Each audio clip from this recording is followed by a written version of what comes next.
Hello guys, it's been a while. Today samahan niyo akong mag-bake ng ensaymada. Lagay ko na lang pala yung ingredients dito sa mismong video. Okay, simulan na natin. So ngayon, niready ko muna pala dito yung mga dry ingredients tapos sinunod ko na siya sa wet ingredients. At dahil sticky yung ingredients natin, gumamit ako dito ng mixer. Tapos ang gamit kong butter dito is unsalted tapos naka-room temp lang siya. Okay, hindi na natin kailangang init dahil lumabas na yung gluten ng dough natin. Fold na lang natin tapos lagay sa mixing bowl. May plastic wrap para hindi mag-dry yung dough. Tapos habang hinihintay natin siya mag-rest, pala ako dito ng buttercream. Mabilis lang to guys, butter lang to tapos may sugar or powdered sugar, mas maganda. At eto na nga guys, samalsa na yung dough natin. Fold lang natin tapos grams lang natin siya sa gusto nyong grams. At syempre after natin siya timbangin isa-isa, bibilugin naman natin yung dough natin.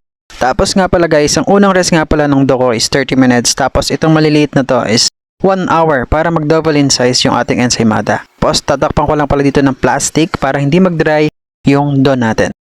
At eto na nga pala guys, yung dough natin after 1 hour.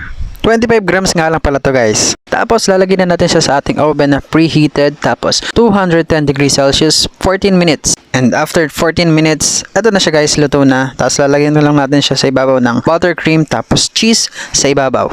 Tapos eto na nga pala guys yung loob ng tinapay. As you can see, makikita nyo is fluffy. Yes, tama kayo dyan. At syempre guys, titikman din natin to, hindi pwedeng hindi. Eto na. Thank you for watching guys. Hanggang sa muli.